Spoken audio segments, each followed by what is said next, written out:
कहते हैं कि जब एक बाघिन के 4 बच्चे होते हैं तो उनमें से एक कमजोर होना तय होता है, और किस्मत से मैं वही कमजोर बच्चा पैदा हुआ था। मुझे लगा था कि माँ मुझे दूसरे शिकारियों के भरोसे छोड़ देगी, लेकिन फिर अचानक मेरे अंदर ग्लूटनी गॉड सिस्टम जाग उठा। जब तक मैं खाता रहूंगा मैं अनंत रूप से बढ़ता रहूंगा और आखिरकार एक immortal night fire white tiger में बदल जाऊंगा, जो सचमुच एक बहुत बड़ी उपलब्धि थी। मैं टाइगर गॉड ऑफ क्रिएशन भी बन सकता था, पूरे यूनिवर्स पर राज कर सकता था। लेकिन जब मैं बाघ जीवन के शिखर पर पहुंचने के सपने देख रहा था, तभी दूर से माँ बाघिन की अचानक दहाड़ गूंज उठी। ये सुनते ही मेरे पास लेटे तीनों बच्चे उत्साह से उस दिशा में दौड़ पड़े, लेकिन मैं भारी मन से वहीं खड़ा रह गया। सच कहूं तो माँ बाघिन की दहाड़ कमजोर लग रही थी, उसमें उसकी सामान्य शक्ति नहीं थी। उस आवाज में खतरे और चेतावनी का साफ संकेत था। तुरंत प्रतिक्रिया करते हुए मैं दूसरों को रोकने के लिए आगे बढ़ा और जमीन पर एक गोला बना दिया। मैंने उन्हें उस सीमा रेखा से बाहर कदम न रखने की चेतावनी दी, फिर अकेले ही उस आवाज की दिशा में बढ़ गया। थोड़ी ही देर में हमें आगे माँ बाघिन की परछाई दिखाई दी। वह 4 सिल्वर वुल्फ से घिरी हुई थी और अपने पंजों से उन्हें रोके हुए थी। उनके बीच एक विशालकाय वुल्फ किंग भी था। उसकी सांसें उथली और धीमी होती जा रही थीं,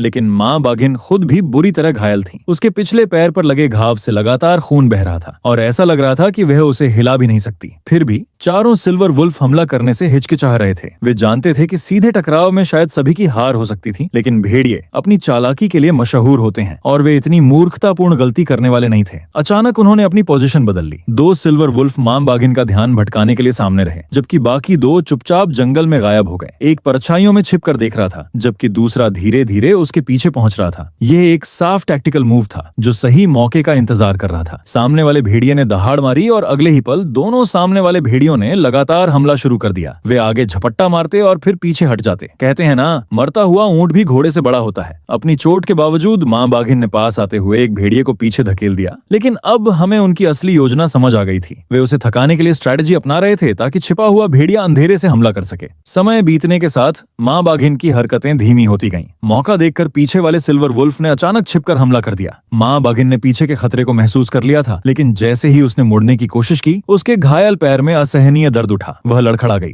एक पल के लिए उसका शरीर जम गया और उसी नाजुक क्षण में मैं अचानक छलांग लगाकर दुश्मन की ओर दौड़ पड़ा। मैंने अपनी पूरी ताकत से उस सिल्वर वुल्फ के पार्श्व भाग पर प्रहार किया। मैं जानता था कि उनका सिर लोहे जैसा सख्त होता है, लेकिन उनकी कमर टोफू की तरह नरम होती है। भेड़िया हवा में उछल गया और फिर कभी नहीं उठा। माँ बाघिन और उसके साथी बाकी बचे तीनों भेड़िए इस अचानक हस्तक्षेप से पूरी तरह स्तब्ध रह गए। जब माँ बाघिन ने आखिरकार मुझे पहचाना तो उसके चेहरे पर आई राहत तुरंत चिंता में बदल गई। उसे अपने बच्चे की सुरक्षा की फिक्र थी। उसने मुझे भाग जाने के लिए कहा। उसे डर था कि शायद वह आज जीवित न बच पाए, लेकिन वह अपने वंश के अंत का विचार भी सहन नहीं कर सकती थी। हालांकि भागने के बजाय मैं मुड़ा और सीधे जमीन पर पड़े वुल्फ किंग की लाश की ओर दौड़ पड़ा। मैंने उसकी लाश को खाना शुरू कर दिया, माँ बाघिन की बातों को पूरी तरह अनुसना करते हुए। आखिरकार मैं अभी सिर्फ एक किशोर शावक था। माँ की सुरक्षा के बिना एक युवा बाघ के जीवित रहने की उम्मीद बहुत कम होती है और मेरा इस जीवन में अकेले रहने का कोई इरादा नहीं था। माँ बाघिन और मेरी 3 बहनें ही मेरा परिवार थीं। मैं उन्हें मरते हुए चुपचाप नहीं देख सकता था। जैसे ही मैंने वुल्फ किंग का मांस निगला, मेरे मन में एक परिचित आवाज गूंज उठी। सिस्टम ने पता लगाया कि मेरी ऊर्जा पूरी हो चुकी है। एवोल्यूशन शुरू हो रही थी। अचानक मेरे पूरे शरीर में तेज गर्मी दौड़ गई। अगले ही पल मेरा छोटा सा शरीर अपने मूल आकार से 3 गुना बड़ा हो गया। एक विशाल छाया उभरी जिसने पूरे माहौल को बदल दिया। इस भयानक परिवर्तन से भयभीत होकर भेड़ियों का झुंड घबराकर पीछे हट गया। यहाँ तक कि जिस भेड़िए को मैंने पहले घायल किया था वह भी दर्द भूलकर रेंगने की कोशिश करने लगा। मैंने नए टाइगर किंग की तरह एक ऐसी दहाड़ लगाई जिससे आसमान तक कांप उठा। उस आवाज में जानवरों के राजा का असली अधिकार झलक रहा था। उस दहाड़ के दबाव से भेड़िए पत्तों की तरह कांपने लगे। नए लीडर ने अपनी पूंछ दबाई और भाग गया। हालांकि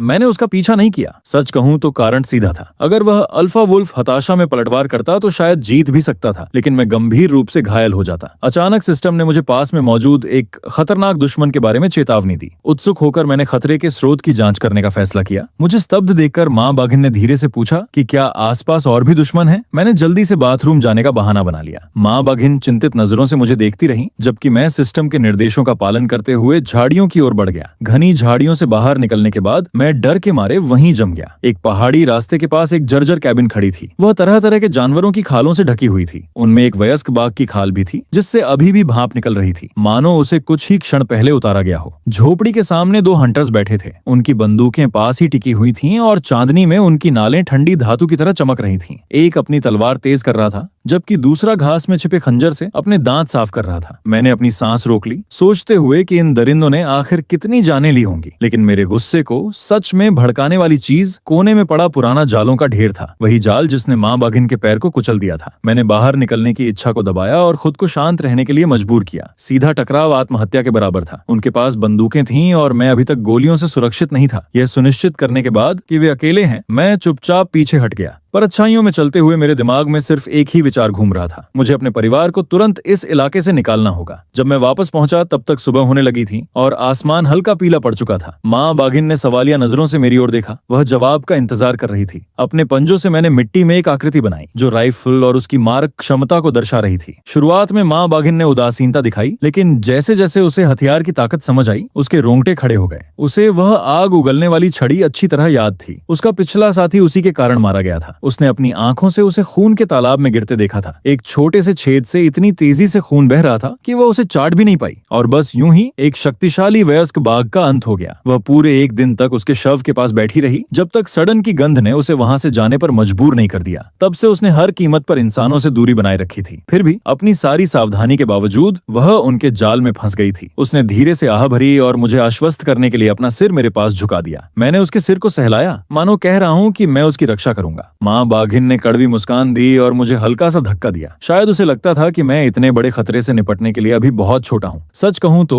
वह पूरी तरह गलत भी नहीं थी, लेकिन मैंने इसे एक व्यक्तिगत चुनौती के रूप में ले लिया। मैं टाइगर गॉड बनने के लिए दृढ़ संकल्पित था। मेरी हरकतों पर माँ बाघिन को हंसी आ गई और उसकी आंखों में मौजूद डर थोड़ा कम हो गया। मैंने इस मौके का फायदा उठाकर योजना पर चर्चा शुरू की। उसे 7 दिनों के भीतर फिर से चलने फिरने लायक होना था, ताकि पूरा परिवार सुरक्षित स्थान पर जा सके। माँ बाघिन ने अपने बुरी तरह घायल पैर की ओर देखा और सिर हिला दिया। उसे संदेह था कि वह कभी पूरी तरह ठीक भी हो पाएगी या नहीं। मैंने उससे कहा कि चिंता न करे, मैं कोई न कोई रास्ता जरूर ढूंढ लूंगा। इसके बाद मैं ऐसी मेडिसिनल हर्ब्स की तलाश में निकल पड़ा जो हड्डियों और नसों को फिर से जोड़ सकें। हालांकि मुझे पता था कि इस जंगल में ऐसी चीजें बेहद दुर्लभ हैं। मैं पहाड़ी झाड़ियों में सूंघता और खोजता रहा। तभी अचानक मेरे दिमाग में एक बेहद सटीक सूचना आई। पास ही एक जंगली गिनसेंग पाया गया था। सिस्टम के निर्देशों का पालन करते हुए मैंने झाड़ियां हटाई और वहां मुझे वह कीमती जड़ मिल गई जिसका मैं इंतजार कर रहा था। यह एक अद्भुत औषधि थी। इससे भी बेहतर बात यह थी कि सिस्टम ने बताया कि इसे खाने से मुझे तुरंत 500 इवोल्यूशन पॉइंट्स मिलेंगे। हालांकि एक सामान्य बाघ इसे खाने के बाद काफी बीमार पड़ सकता था। मैं एक पल के लिए रुका, यह महसूस करते हुए कि यह सचमुच मेरी किस्मत थी। बिना किसी हिचकिचाहट के मैंने गिनसेंग को काटा और मिट्टी समेत पूरा निगल गया। अगले ही पल मेरे शरीर के अंदर गर्मी की एक शक्तिशाली लहर दौड़ गई। सिस्टम ने फिर से सूचना दी। मेरे इवोल्यूशन पॉइंट्स तेजी से बढ़ने लगे और अचानक मेरे सामने एक नया स्किल प्रकट हो गया। मैं इतना उत्साहित था कि लगभग गोल गोल घूमने लगा। यह स्किल मेरे लिए बिल्कुल परफेक्ट था। अब मुझे कभी भी गलती से जहरीली जड़ी बूटियां चुनने की चिंता नहीं करनी पड़ेगी। उसने तुरंत सिस्टम एक्टिव किया और आसपास सूंघना शुरू कर दिया। आसपास के पौधे तुरंत अलग अलग रंगों में दिखाई देने लगे। हरा रंग सुरक्षा का संकेत दे रहा था, लाल रंग जहरीले पौधों का, जबकि सुनहरा रंग उन पौधों को दिखा रहा था जिनका बाघों पर विशेष प्रभाव पड़ता था। तभी उसे एहसास हुआ कि जो गिनसेंग उसने खाया था वह उसकी नई दृष्टि में चमकते हुए सोने जैसा दिखाई दे रहा था। वाकई ये एक बड़ी खोज थी। ऐसा लग रहा था कि सिस्टम उसके लिए उम्मीद से भी ज्यादा मददगार साबित होने वाला है। उसने और सुनहरे पौधों की तलाश शुरू कर दी। जल्द ही उसे कई और पौधे मिल गए। उसने बड़ी मात्रा में एस्ट्रागैलस और एंजेलिका जैसी जड़ी बूटियां खा लीं और उन्हें इवोल्यूशन पॉइंट्स के बदले में जमा कर दिया। सिस्टम नोटिफिकेशंस लगातार लयबद्ध घंटियों की तरह उसके दिमाग में गूंजती रहीं। सिर्फ एक ही रात में उसने 2000 से अधिक एवोल्यूशन पॉइंट्स जमा कर लिए थे। वह खुशी खुशी अपना फायदा गिनने लगा। मांस का शिकार करने में घंटों लग जाते थे और बदले में सिर्फ कुछ अंक मिलते थे, जबकि जड़ी बूटियां इकट्ठा करना मानो मुफ्त का खजाना बटोरने जैसा था। लेकिन जैसा कि कहावत है, अत्यधिक खुशी अक्सर दुख का कारण बनती है। जब वह एक लिंगजी मशरूम लेकर वापस लौट रहा था, तभी अचानक उसके पेट में भयानक मरोड़ उठने लगी। तुरंत एक लाल वार्निंग मैसेज उसकी आंखों के सामने चमक उठा। उसने अत्यधिक मात्रा में गर्म प्रकृति वाली औषधीय जड़ी बूटियां खा ली थीं। चूंकि वह पूरी तरह स्थिति नहीं समझ पाया था, इसलिए सिस्टम ने सुझाव दिया कि या तो वह दवा के प्रभाव को खत्म करने के लिए एवोल्यूशन पॉइंट्स खर्च करे या फिर लगातार 3 दिन तक दस्त झेलने के लिए तैयार रहे। उसे ऐसा लगा मानो उसके साथ धोखा हो गया हो। आखिर सिस्टम ने पहले इसके बारे में बताया क्यों नहीं? कोई दूसरा रास्ता न होने पर उसने दांत पीसते हुए 200 इवोल्यूशन पॉइंट्स खर्च कर दिए। तभी धीरे धीरे उसकी तकलीफ कम होने लगी। लगता था सिस्टम उसे सब कुछ मुफ्त में नहीं देने वाला था, उसे संयम रखना सीखना होगा। जब वह मांद में लौटा तब तक सूरज काफी ऊपर चढ़ चुका था। माँ बाघिन अपने तीनों छोटे बच्चों के साथ धूप सेंक रही थी। बाई थोड़ी शरारत कर रही थी और अपनी ही पूंछ के पीछे भाग रही थी, जबकि बाएं मिंग और बाएं फैन पास में कुश्ती कर रहे थे। उसने माँ बाघिन के सामने लिंगजी मशरूम रख दिया, फिर इशारा किया कि वह इसे खाकर अपने घाव भरने की कोशिश करे। माँ बाघिन ने मशरूम को सूंघा और तुरंत नाक सिकोड़ ली। स्पष्ट था कि उसकी तीखी गंध उसे संदिग्ध लग रही थी। उसने बार बार भरोसा दिलाया कि यह जहरीला नहीं है। आखिरकार माँ बाघिन ने संदेह भरी निगाहों के साथ मशरूम निगल लिया। फिर सब उसकी प्रतिक्रिया का इंतजार करने लगे, लेकिन कुछ भी नहीं हुआ। न कोई दुष्प्रभाव आया और न ही उसका घाव तुरंत भरने लगा। तभी सिस्टम एनालिसिस सामने आया। एक सामान्य बाघ इस प्रकार की शक्ति को सीधे अवशोषित नहीं कर सकता था। इसके लिए अतिरिक्त उपचार की आवश्यकता थी, और जैसा कि बाद में पता चला, ये मामला उम्मीद से कहीं अधिक जटिल था। ऐसा लग रहा था कि केवल जड़ी बूटियां काफी नहीं होंगी, उसे आराम और भरपूर भोजन दोनों की जरूरत थी। वह शिकार पर निकलने ही वाला था कि अचानक सिस्टम फिर से सक्रिय हो गया, लेकिन इस बार उसकी आवाज अलग थी, ठंडी, धातु जैसी और असामान्य रूप से कर्कश। उसने पास ही एक और सिस्टम होल्डर का पता लगाया था। विरोधी का लेवल अज्ञात था और उसका फैक्शन स्टेटस या तो शत्रुता पूर्ण था या पूरी तरह अज्ञात। वह झटके से खड़ा हो गया। एक और सिस्टम होल्डर? आखिर यह कैसे संभव था? उसने तुरंत अपना शरीर नीचे झुका लिया और आसपास का निरीक्षण करने लगा। तभी उसकी उन्नत दृष्टि में एक चमकता हुआ लाल संकेत दिखाई दिया। वह तेजी से उसकी ओर बढ़ रहा था, करीब 300 मीटर दूर। उसने तुरंत माया बाघिन को संकेत दिया कि वह तीनों बच्चों को लेकर चट्टानों की दरार में छिप जाए। फिर वह अकेला उस घुसपैठिए का सामना करने आगे बढ़ गया। घनी झाड़ियों को पार करने के बाद उसने आखिरकार उस आकृति को देख लिया। वह एक स्नो व्हाइट फीमेल कूब थी। आकार में उससे थोड़ी छोटी, लेकिन उसकी आभा असाधारण थी। उसके शरीर के चारों ओर हल्की सुनहरी धुंध घूम रही थी। उसकी दृष्टि में वह रक्त लाल रंग में चमक रही थी और उसकी सुनहरी रोशनी से दमकती आंखें सीधे उसी पर टिकी हुई थीं। सच कहूं तो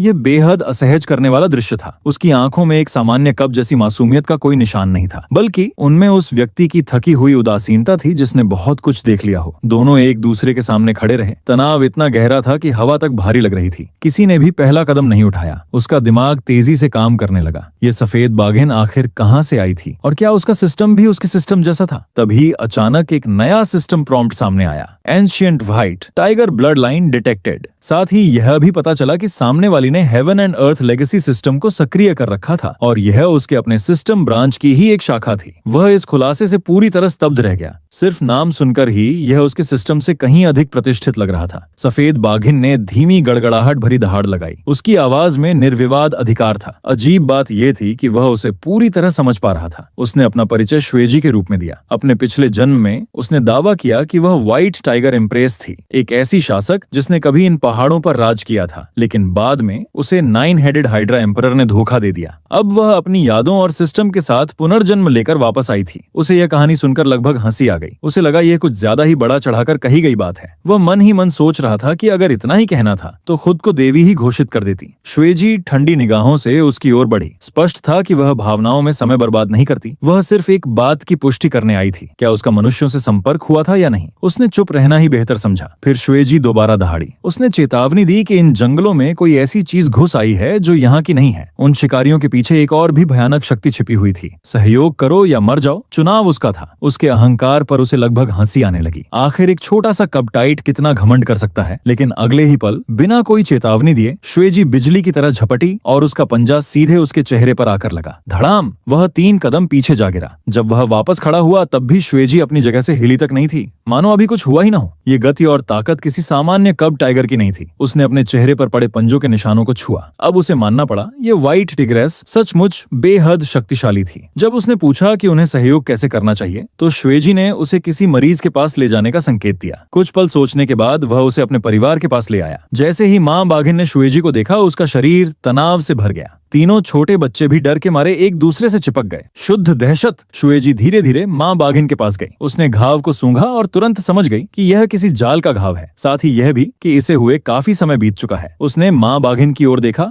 और कहा कि वह खुशकिस्मत है, कम से कम उसकी हड्डी नहीं टूटी थी। फिर उसने गहरी सांस ली और मुड़ गई। जाते जाते उसने संकेत किया कि वह उसके पीछे आए। वह उसे सबसे बेहतरीन मेडिसिनल हर्ब्स दिखाने वाली थी। उसने माँ बाघिन की ओर देखा। माँ बाघिन ने हल्के से सिर हिलाकर उसे जाने की अनुमति दे दी। फिर वह श्वेजी के पीछे पीछे घने जंगल में चला गया। कुछ देर बाद वे एक छिपी हुई पहाड़ी दरार तक पहुंचे। पूरा एकदम चमकते हुए पौधों से भरा हुआ था। उसकी उन्नत दृष्टि में पूरी दुनिया सुनहरी दिखाई देने लगी। वह पूरी तरह अवाक रह गया। आखिर श्वेजी ने यह जगह खोजी कैसे? बिना पीछे देखे उसने जवाब दे दिया, यह उसके पिछले जन्म का क्षेत्र था, इसलिए उसे यहाँ की हर चीज याद थी। वह और सवाल पूछने ही वाला था कि अचानक सिस्टम अलर्ट गूंज उठा। वो जहाँ खड़े हैं उससे केवल 50 मीटर दूर एक अत्यधिक ऊर्जा प्रतिक्रिया दर्ज हुई थी। निर्देशों का पालन करते हुए उसने दरार के अंदर मौजूद एक छोटे से कुंड की ओर देखा। कुंड के बीचों बीच एक ग्लोविंग मशरूम खड़ा था। उसकी दृष्टि में उसकी रोशनी सूर्य जैसी चकाचौंध पैदा कर रही थी। श्वेजी की आंखें अचानक फैल गईं। स्पष्ट था कि उसने उस खजाने को पहचान लिया था। वह था 9 टन जेड गानोडर्मा। उसे यकीन नहीं हो रहा था कि यह अभी तक जीवित था। उसी समय सिस्टम ने एक नया संदेश दिखाया और उसका खून उत्साह से खौल उठा। एक बार इसे खाने पर ट्रांसफॉर्मेशन एबिलिटी अनलॉक हो जाएगी, जो आगे की प्रगति के लिए अनिवार्य शर्त थी। उसका दिल इतनी तेजी से धड़कने लगा कि मानो छाती फाड़कर बाहर निकल आएगा। ट्रांसफॉर्मेशन, एक टाइगर डीमन बनने की वह लेजेंडरी क्षमता जिसके बारे में उसने पिछले जन्म में जर्नी टू द वेस्ट पढ़ने के बाद अनगिनत बार कल्पना की थी। उसने कभी नहीं सोचा था कि वह वास्तव में इसका सामना करेगा। उसे स्तब्ध देखकर श्वेजी ने पंजे से उसे हल्का धक्का दिया, फिर चेतावनी दी, इतने बड़े खजाने का कोई न कोई गार्डियन अवश्य होगा। अपने पिछले जन्म में उसने एक विशाल पाइथन को इसकी रक्षा करते देखा था। उसने तुरंत अपना ध्यान वापस कुंड पर केंद्रित किया। पानी असामान्य रूप से शांत था और यही बात उसे सबसे ज्यादा डरावनी लग रही थी। उसकी सिस्टम विजन में पानी के नीचे एक विशाल लाल बिंदु दिखाई दे रहा था, इतना गहरा लाल कि लगभग काला लगता था। स्पष्ट रूप से एक अत्यंत खतरनाक दुश्मन। उसने श्वेजी की ओर देखा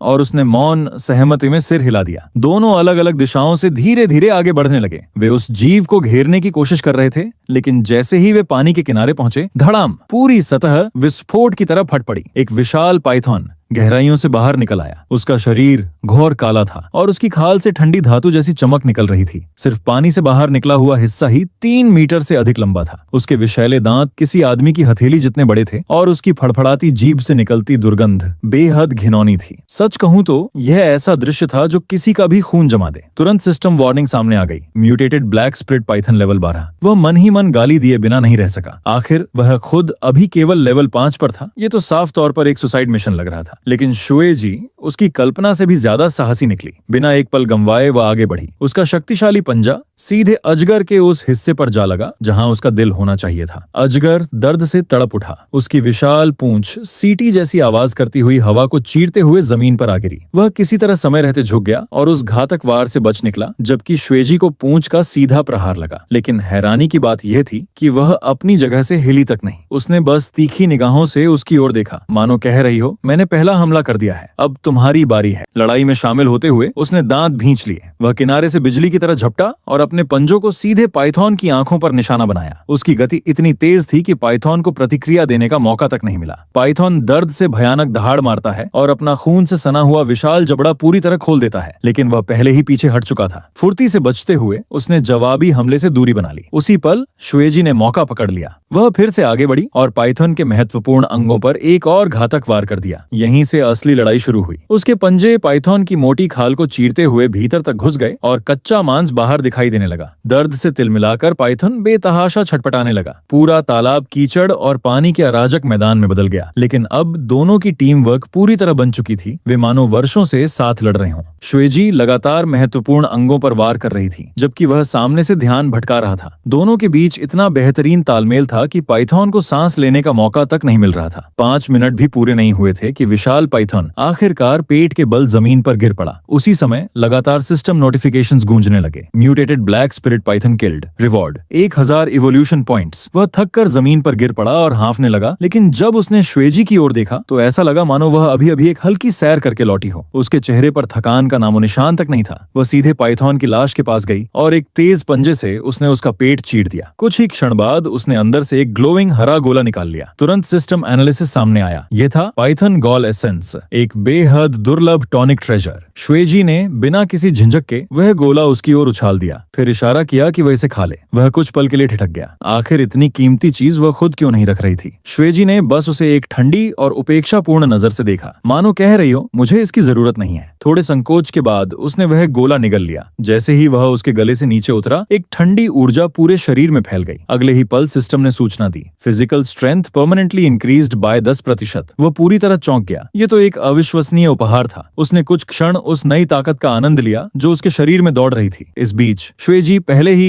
9 टर्न जेड गानोडेर्मा के पास पहुंच चुकी थी। उसने ग्लोइंग मशरूम को 2 हिस्सों में बांटा, फिर बिना कुछ कहे आधा हिस्सा उसकी ओर बढ़ा दिया। वह उसे हैरानी से देखने लगा। उसे लगा था कि वह पूरा खजाना खुद रख लेगी, लेकिन श्वेजी ने साफ कर दिया कि आधा हिस्सा उसके लिए भी उपयोगी था। उसे मानना पड़ा यह व्हाइट फीमेल कब आश्चर्यजनक रूप से निष्पक्ष थी। इसके बाद दोनों ने अपना अपना हिस्सा खा लिया। जैसे ही उसने 9 टर्न जेड गानोडेर्मा का आधा भाग निकला, उसके शरीर में ऊर्जा का विस्फोट हो गया। Transformation function unlocking, remaining time 72 hours. साथ ही उसे अतिरिक्त 3000 एवोल्यूशन पॉइंट्स भी प्राप्त हुए। पास ही बैठी श्वेजी भी सुनहरी रोशनी से घिर गई। उसे ऐसा लगा मानो वह उसके सिस्टम नोटिफिकेशंस की हल्की आवाज भी सुन सकता हो। इसके बाद दोनों पूरे दोपहर तालाब के किनारे पड़े रहे। दवा का प्रभाव इतना शक्तिशाली था कि उनमें से कोई एक मांसपेशी तक नहीं हिला पा रहा था। समय धीरे धीरे बीतता गया। जब सूरज ढलने लगा तभी उसने आखिरकार अपनी आंखें खोली और तुरंत उसे महसूस हुआ वह पहले से कहीं अधिक शक्तिशाली हो चुका था। उसने परीक्षण के लिए एक पंजा चलाया। धड़ाम! पास की चट्टान आसानी से टूट गई। उसकी ताकत में आया बदलाव साफ दिखाई दे रहा था। उसी समय श्वेजी भी जाग गई। उसने उसकी ओर देखा। इस बार उसकी आंखों में पहली बार वास्तविक स्वीकृति दिखाई दे रही थी। अब वह उसकी नजरों में सिर्फ बोझ नहीं था, कम से कम इतना तो साबित हो चुका था कि वह पूरी तरह बेकार नहीं है। वह बस आंखें घुमाकर रह गया। इसके बाद दोनों पाइथन का बचा हुआ मांस लेकर अपने ठिकाने की ओर लौट पड़े। जब माँ बाघिन ने उन्हें सुरक्षित लौटते देखा तो उसने राहत की सांस ली। उधर तीनों बच्चों ने जैसे ही ताजे मांस की खुशबू सूंघी, वे उत्साह से दौड़कर उनके चारों ओर जमा हो गए। माँ बाघिन हमेशा की तरह सबसे पहले आगे घुसने की कोशिश करने लगी, लेकिन उसने उसे धीरे से एक तरफ कर दिया और इशारा किया कि माँ बाघिन को पहले खाना चाहिए। माँ बाघिन बस मुस्कुरा दी। उसने सिर हिलाकर मना कर दिया। उसका कहना था कि बच्चे पहले खाएंगे। एक गहरी सांस लेते हुए उसने मांस का सबसे नरम हिस्सा अलग किया और उसे माँ बाघिन के लिए रख दिया। किनारे पर बैठी श्वेजी ये सब चुपचाप देख रही थी। उसकी ठंडी आंखों में कोई भाव नहीं था। कुछ क्षणों के लिए माहौल थोड़ा अजीब हो गया। आखिरकार माँ बाघिन ने उदारता दिखाते हुए श्वेजी को भी साथ खाने का निमंत्रण दिया। थोड़ी झिझक के बाद वो आगे बढ़ी। जरा इस दृश्य की कल्पना करो, 5 बाघिनें और एक नरबाघ सभी एक साथ बैठकर भोजन कर रहे थे। सच कहूं तो ये दृश्य थोड़ा अजीब जरूर था, लेकिन किसी तरह सुखद भी लग रहा था। भोजन समाप्त होने के बाद उसने एक निर्णय लिया। आज रात वह औषधीय जड़ी बूटियां इकट्ठा करेगा। माँ बाघिन के घावों का इलाज अब और नहीं टाला जा सकता था। यह सुनकर श्वेजी ने भी साथ चलने की पेशकश की। माँ बाघिन ने सिर हिलाकर दोनों को सावधान रहने के लिए कहा और इस तरह वे दोनों फिर से रात के अंधेरे में निकल पड़े। उसकी उन्नत दृष्टि के कारण चारों ओर सुनहरी रोशनियां दिखाई दे रही थीं। वह पौधों का पता लगाता और श्वेजी उनकी पहचान करती। उसके पिछले जन्म का अनुभव अविश्वसनीय रूप से उपयोगी साबित हो रहा था। कई बार सिस्टम किसी पौधे को सुरक्षित बताता, लेकिन श्वेजी उसे छूने से भी मना कर देती, क्योंकि उसके अनुसार वह जहरीला था। दूसरी तरफ कई ऐसी जड़ी बूटियां थीं जिन्हें वे उत्कृष्ट औषधि बताती थी। हालांकि सिस्टम उनमें कोई विशेष प्रतिक्रिया नहीं दिखाता था। उसने उसकी सलाह मानकर कुछ पौधों को आजमाया और आश्चर्यजनक रूप से सिस्टम ने तुरंत लाभ की पुष्टि कर दी। Purification points obtained, blood circulation improved. उसे महसूस हुआ कि श्वेजी सचमुच फार्माकोलॉजी का चलता फिरता ज्ञानकोश है। आखिर वे खुद को रोक नहीं पाया। उसने पूछा कि क्या उसने अपने पिछले जीवन में चिकित्सा की पढ़ाई की थी। श्वेजी का जवाब बहुत सरल था, खाकर सीखा है। अनुभव सबसे अच्छा शिक्षक होता है। और सच कहें तो उसकी बात में दम था। जैसे जैसे वे जंगल में आगे बढ़ते गए, उनका तालमेल और बेहतर होता गया। वह जड़ी बूटियां ढूंढता और श्वेजी उनकी पहचान करती। सिर्फ 2 घंटों में उन्होंने औषधियों का एक विशाल ढेर इकट्ठा कर लिया। माँ बाघिन के लिए जरूरी सूजन रोधी जड़ी बूटियां भी मिल चुकी थीं। वे वापस लौटने ही वाले थे कि अचानक श्वेजी रुक गई। उसके कान खड़े हो गए और पूरा शरीर तनाव से भर गया। उसे अंधेरे में कुछ महसूस हुआ था। अगले ही पल उन्हें भी सुनाई दिया। धम धम धम। घने जंगल की गहराइयों से भारी कदमों की आवाज गूंज रही थी। हर कदम के साथ जमीन हल्की कांप रही थी। उसकी सिस्टम में विजन में एक विशाल पीली रोशनी दिखाई दी। ये किसी ब्लैक स्पिरिट हॉर्स से भी बड़ा जीव था। श्वेजी ने धीमी आवाज में कहा, एक वयस्क ब्लैक बियर, लेकिन इसके साथ कुछ गड़बड़ है। जैसे ही उसने ध्यान से देखा, उसे भी अंतर समझ आ गया। भालू की आंखें पूरी तरह खून जैसी लाल थीं और उसके जबड़ों से लगातार लार टपक रही थी। वह किसी पागल जानवर जैसा लग रहा था। तुरंत सिस्टम वार्निंग सामने आई। भालू किसी विशेष विष से संक्रमित था और वह इस समय अत्यधिक हिंसक बर्सर्क स्टेट में था। सिस्टम ने सलाह दी कि वे रास्ता बदल लें, लेकिन श्वेजी ने सिर हिला दिया। अब बहुत देर हो चुकी थी। भालू उनकी गंध पहचान चुका था। अगले ही पल वह बेकाबू ट्रेन की तरह उनकी ओर दौड़ पड़ा। रास्ते में आने वाले छोटे पेड़ उसके शरीर से टकराकर टूटते जा रहे थे। उसने निराश होकर आह भरी। अब लड़ाई के अलावा कोई विकल्प नहीं था। श्वेजी तुरंत आगे बढ़ गई, लेकिन इस बार उसने सीधे हमला नहीं किया। वह चतुराई से भालू के बगल में पहुंची और उसके पेट पर जोरदार वार कर दिया। भालू दर्द से दहाड़ उठा और उसका विशाल पंजा हवा चीरता हुआ घूम गया, लेकिन शिवजी पहले ही पीछे हट चुकी थी। धड़ाम, भालू का हमला जमीन पर लगा और एक गहरा गड्ढा बन गया। उसी क्षण एमसी पीछे से झपटा और अपने दांत भालू के पैर में गड़ा दिए। भालू ने उसे झटकने की कोशिश की, लेकिन वो अपनी पकड़ नहीं छोड़ा। भालू पूरी तरह असंतुलित हो चुका था। उसी समय श्वेजी सामने से वापस आ गई और उसने लगातार हमले शुरू कर दिए। दोनों तरफ से घिरने के कारण भालू पूरी तरह नियंत्रण खो बैठा और तभी धड़ाम, श्वेजी का पंजा सीधे उसके चेहरे पर जा लगा। इतना शक्तिशाली वार कि उसकी एक आंख बाहर निकल आई। दर्द से पागल होकर भालू बेतहाशा छटपटाने लगा, लेकिन श्वेजी रुकी नहीं। एक वार, दूसरा वार, तीसरा वार और विशालकाय भालू जमीन पर ढेर हो गया। उसने दोबारा उठने की कोशिश की, लेकिन श्वेजी उससे तेज थी। उसने अपने जबड़े सीधे भालू के गले में गड़ा दिए और छोड़ने से इनकार कर दिया। 1 मिनट से भी कम समय में भालू ने आखिरी सांस ले ली। वह अविश्वास से यह सब देखता रह गया। यह फाइट टिग्रेस सचमुच प्रकृति की एक विनाशकारी शक्ति थी। श्वेजी ने धीरे से अपनी पकड़ छोड़ी, फिर उसे एक ठंडी तिरछी नजर से देखा। उसकी आंखें साफ कह रही थीं, क्या देखते रहोगे, शिकार समेटो। वह तुरंत हरकत में आ गया, थोड़ा डरा हुआ भी था। सच कहूं तो श्वेजी उसकी कल्पना से कहीं ज्यादा निर्दयी और खतरनाक थी। उसी समय सिस्टम नोटिफिकेशन सामने आई। Black bear eliminated, reward 800 evolution points. वह मांस बांटने लगा। कुछ हिस्सा परिवार के लिए ले जाने की तैयारी कर ही रहा था कि अचानक श्वेजी ने उसे रोक दिया। श्वेजी ने तुरंत उसे रोक दिया। स्पष्ट था कि वह इस तरह का मांस नहीं खाती थी। वह कुछ पल सोचने लगा, आखिर उसका असली आहार क्या था, लेकिन श्वेजी ने हमेशा की तरह कोई जवाब नहीं दिया। जब तक वे वापस लौटे तब तक माँ बाघिन तीनों बच्चों के साथ गहरी नींद में जा चुकी थी। तीनों छोटे बच्चे उसकी बाहों में दुबके हुए धीरे धीरे खर्राटे ले रहे थे। उसने चुपचाप जड़ी बूटियां एक तरफ रखी, फिर पास पड़ा पत्थर उठाकर उन्हें पीसना शुरू कर दिया। धीरे धीरे एक गाढ़ा औषधीय पेस्ट तैयार हो गया। जब उसने वह पेस्ट माँ बाघिन के घावों पर लगाया तो दर्द की हल्की चुभन से उसका शरीर थोड़ा कांप उठा, लेकिन वह पूरी तरह जागी नहीं। पूरे समय श्वेजी चुपचाप बैठी उसे काम करते हुए देखती रही। जब घावों की देखभाल पूरी हो गई तो वह भी थककर लेट गया और आश्चर्य की बात यह थी कि श्वेजी उसके ठीक बगल में बैठ गई। उसी समय उसे एक अजीब बात महसूस हुई। उसके शरीर से एक बेहद सुखद खुशबू आ रही थी, जैसे ताजी औषधीय जड़ी बूटियों की हल्की सुगंध। वह कुछ पल झिझका, फिर हिम्मत करके पूछ बैठा, क्या उसके पिछले जीवन में कभी कोई मैड या निजी सेविका थी? श्वेजी ने बस उसकी ओर एक ठंडी और खतरनाक नजर डाली। कोई जवाब नहीं, बस वही खामोश घूरना। उसने तुरंत समझदारी दिखाई और चुप हो गया। दूसरी बार पूछने की हिम्मत उसने बिल्कुल नहीं की, लेकिन आधी रात होते होते अचानक कुछ बदल गया। श्वेजी का शरीर आग की तरह तपने लगा। वह घबरा कर तुरंत उसकी ओर दौड़ा। उसी समय सिस्टम नोटिफिकेशन सामने आई। Evolution process detected. उसके शरीर के भीतर ऊर्जा का प्रवाह लगातार हिंसक होता जा रहा था। कुछ ही मिनटों में श्वेजी की हालत कमजोर पड़ने लगी। आखिरकार वह लड़खड़ाकर उसकी बाहों में गिर गई। उसका पूरा शरीर कांप रहा था। अपनी बची हुई आखिरी ताकत जुटाकर उसने धीमी गुर्राहट निकाली। स्पष्ट था कि वह उसे निर्देश दे रही थी, मेरी रक्षा करो, किसी को भी पास मत आने देना। फिर उसने चेतावनी दी, अगर वह चीज इस समय उनकी मौजूदगी महसूस कर लेती है तो वे दोनों यहीं मर जाएंगे। ये सुनते ही उसके कान खड़े हो गए। उसने तुरंत अपनी एनहांस्ड विजन सक्रिय की और पूरे इलाके को स्कैन करना शुरू कर दिया। फिलहाल मिनी मैप में कोई लाल बिंदु दिखाई नहीं दे रहा था, लेकिन एक सवाल उसके दिमाग में बार बार घूम रहा था। आखिर ऐसी कौन सी चीज थी जिससे हुएजी जैसी टाइग्रेस भी डरती थी? समय धीरे धीरे बीतता गया और श्वेजी का तापमान लगातार बढ़ता गया, यहाँ तक कि वह उसके फर के आर पार झुलसा देने वाली गर्मी महसूस कर सकता था। उसकी सांसें तेज और उथली हो गईं और उसके पंजे अनजाने में जमीन को चीरने लगे। वह चुपचाप उसे अपने शरीर से ढक लेता है ताकि रात की ठंडी हवा उसके विकास में बाधा न बने। और तभी वह घटना हुई।